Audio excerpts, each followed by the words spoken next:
What's up, guys? I'm Josh Mosman. Welcome to This Week in MXA, episode number 218, presented by O'Neill Racing. The Detroit Supercross was a gnarly one. It's living up to the hype. This year has been very exciting and dramatic. Yes, unfortunate with so many injuries happening, missing Eli Tomac and both the Lawrence brothers at the top of the 450 class, but it's still exciting, and Detroit lived up to the hype, especially with another red flag. 2 races in the 250 East Coast Championship and 3 red flags. That's right, the heat race at Tampa, the main event at Tampa, and again in the main event at the Detroit Supercross. But what I'm most impressed with is Max Anstey. This guy has been rock solid at the first round. He was rock solid at the second round. He was just 7 seconds away from winning his second main event in a row, but that 7 seconds was a big deal. He had a 7-second gap between him and Levi Kitchen. He also had 7 seconds left on the clock in that race when the red flag finally came out, and they didn't even pull the red flag right away. Cameron was down for over a lap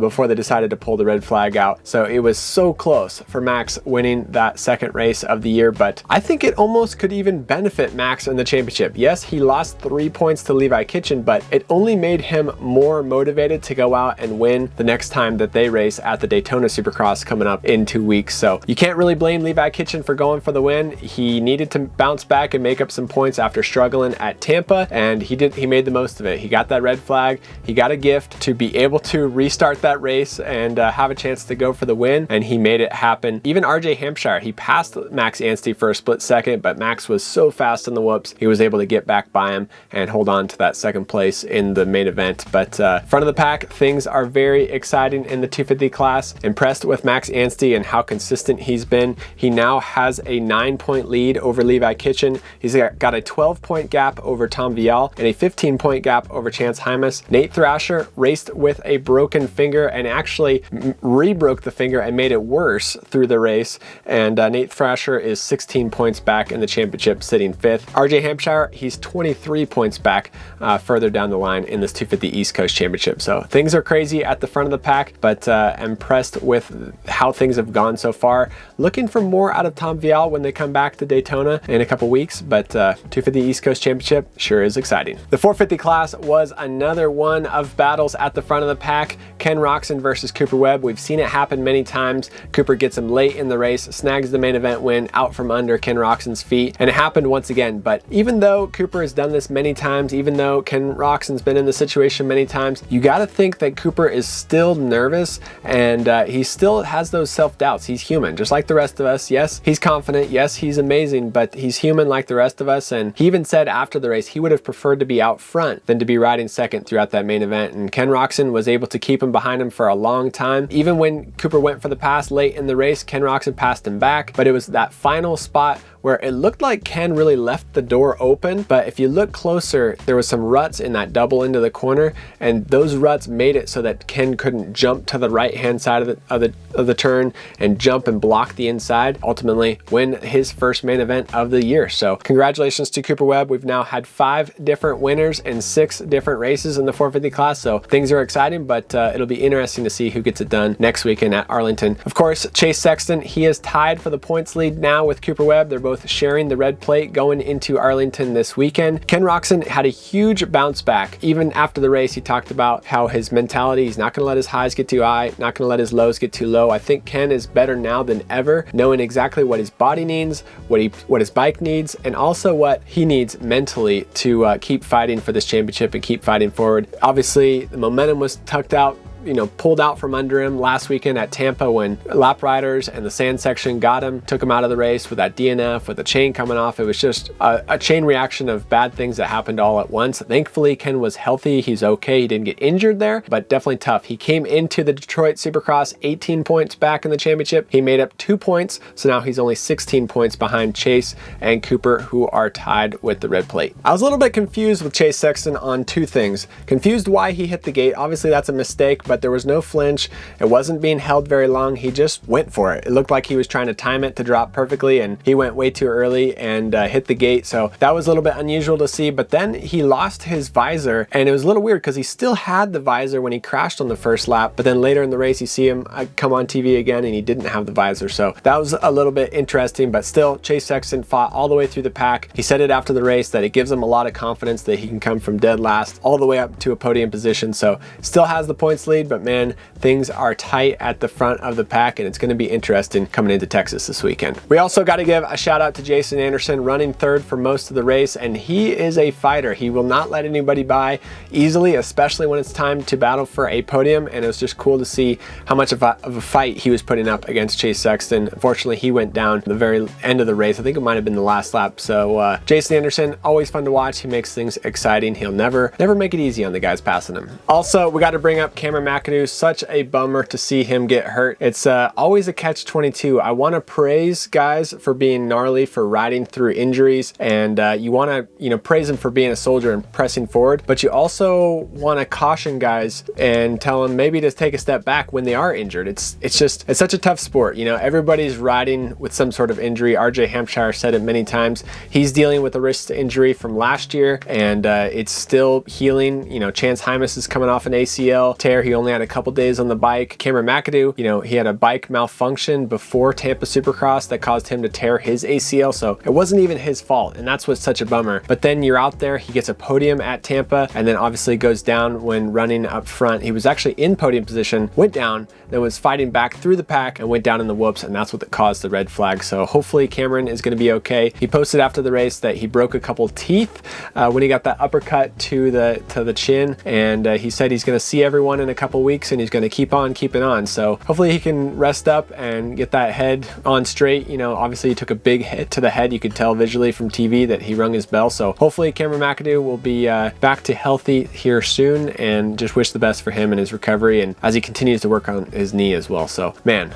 the sport is gnarly. Also on the 250 entry list for this weekend, we will be missing Styles Robertson once again. Unfortunately, he did end up having surgery on his wrist after crashing at San Diego, and he will be missing the Texas round this weekend for the 250 West Coast Championship. So bummer for Styles. We just needed him to stay healthy and kind of build back after such a rough season, missing a whole year last year, and hopefully things go smoother for him after he gets back from this wrist injury. Of course, this weekend coming up is the Arlington, Texas Supercross. Arlington Stadium is massive. AT&T Stadium. I believe I was there the very first time they had a race in that stadium. It was 2010, I believe. But yeah, we went to watch there. It was amazing, and excited to see how things go this weekend. It's another Orange Texas Clay race weekend. The track does get pretty slick, but it also gets rutted, and there is another sand section. The guys are going to be coming off the start, swinging right into a sand section with a sharp left-hander, and then into a rhythm lane after that. So track looks pretty straightforward. It's got a triple for a finish line. We haven't seen that in a while, so that will be fun. 9 whoops. They got a triple into the whoop section, which should make things interesting. There are 3 smaller jumps. It's not a big takeoff ramp, so it might be difficult for them to get that triple. Might see some guys go roll double or double single into the whoops, but that should make things interesting and a little more technical this weekend in Texas. Huge floor layout in AT&T Stadium, and it's going to be extremely cold weather again, so thankfully they do have a roof at the AT&T Stadium, because these guys are, I really feel for the mechanics and the truck drivers who have to deal with frozen pipes in their trucks, bringing the bikes, snow condition outside to inside the stadiums. Also, the 250 West Coast Championship is back racing this weekend. Julian Bomer still has the red plate in the West Division. He has a 2-point lead over Jordan Smith in the championship. He's got a 3-point lead over Hayden Deegan, and he's got a 15-point lead over the rookie Cole Davies coming into this weekend. And those guys just did a Triple Crown a couple weeks ago at Glendale, and now they got another Triple Crown of racing this weekend. And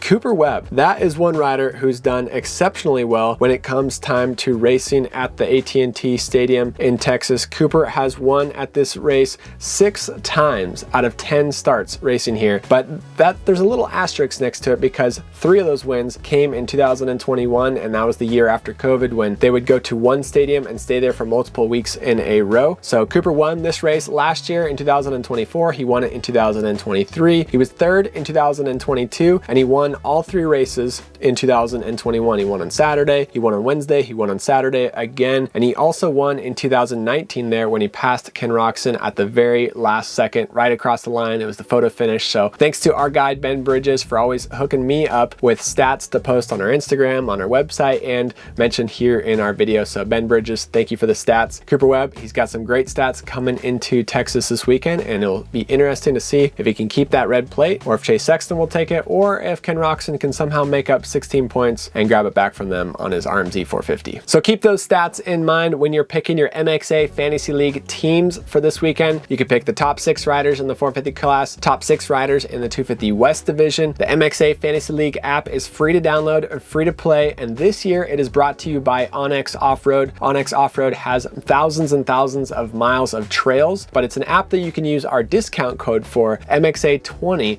to get access to all of their maps and ride all kinds of trail systems around. So thanks to Onyx Off-Road for sponsoring the MXA Fantasy League app. Also, thanks to Pro Taper for sponsoring it this weekend. We're giving away $500 to Pro Taper, to the winner of the MXA Fantasy League app. Pro Taper, they sponsored me for the Nationals last year. I ran their handlebars, their grips, sprockets, they make chains, and they make new tires actually. They just came out with tires. So Pro Taper has some cool stuff in the works. $500 will be plenty to get you stocked up in your garage, get your bike freshened up from Pro Taper. Also, the MXA, we've partnered with KTM and Ford and the Ford F-150 Lightning on the new KTM Junior Fantasy League app. KTM Junior SX, brought to you by Ford Lightning. This weekend, it's a 100% goggle giveaway to the winner of that app. It's free to download, free to play, and gets you involved in following the KTM Junior races. So be sure to download that app as well. And also stick around. We got an interview with KTM John Hines and also Ford's Mark Dipko talking about the F-150 Lightning.